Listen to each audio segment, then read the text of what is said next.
Imagine starting with almost nothing, maybe $10 sitting quietly in an account, and being told that if you just let time do its work, that small number can eventually become 10 million.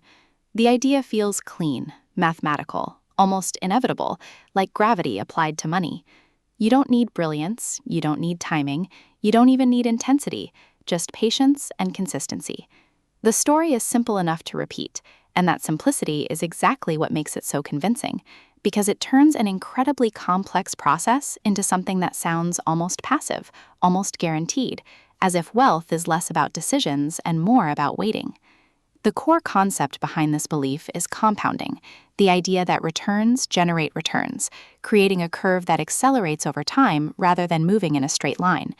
Early on, nothing seems to happen. Numbers move slowly, almost disappointingly, and then at some point the curve begins to bend, growth becomes visible, and eventually it appears explosive. When visualized, this curve is seductive because it suggests that the hardest part is simply staying in the game long enough to reach that steep section, where money seems to multiply on its own. Psychologically, this creates a very specific illusion, one where time is perceived as the dominant force, and effort is minimized. People begin to believe that the difference between $10 and 10 million is mostly duration, not scale, not behavior, not risk, not income. It feels like a waiting game, not a building process. This shifts attention away from the uncomfortable parts of wealth creation, like increasing earning capacity, managing volatility, and making repeated disciplined decisions, and instead places almost all emphasis on endurance, as if patience alone can substitute for structure. The mathematical reality is more grounded and less forgiving. Compounding does work, but it operates within constraints, primarily the size of the base and the rate applied to it. When the base is extremely small, even high percentage returns produce trivial absolute gains. A 10% return on $10 is $1, and even if that continues consistently, the growth remains insignificant for a very long time. The curve exists, but it is anchored to a starting point that determines how meaningful that curve will be in any practical time frame. This is where the illusion begins to break, because the path from $10 to 10 million is not just a smooth exponential curve, it is a series of phase shifts.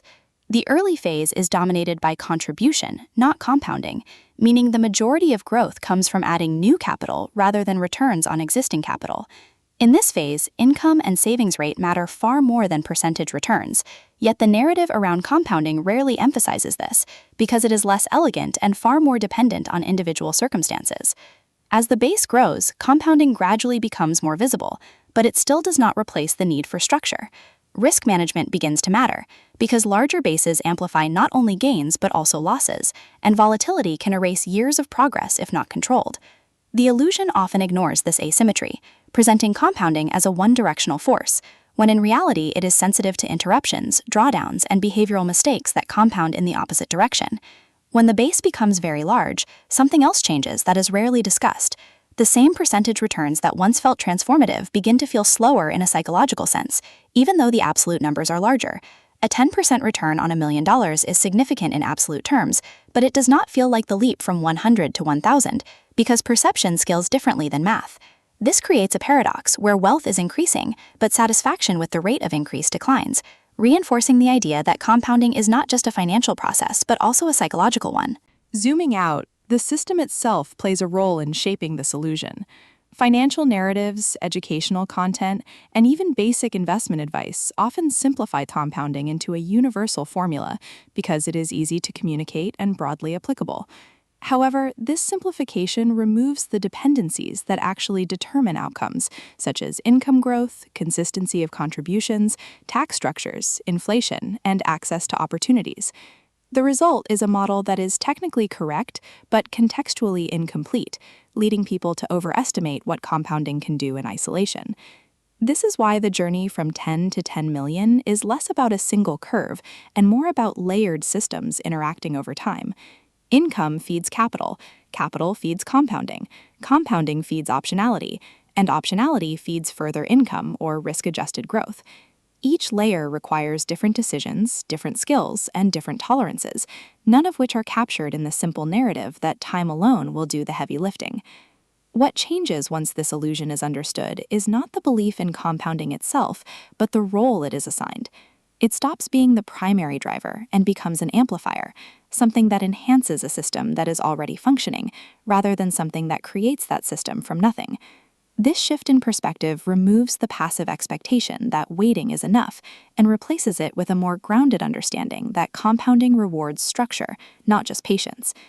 In the end, the idea that $10 can become 10 million is not false, but it is incomplete. It hides the transitions, the dependencies, and the behavioral demands that exist between those two numbers. The curve is real, but the path to reach it is far less automatic than it appears, and recognizing that difference is what turns compounding from a comforting story into a useful tool.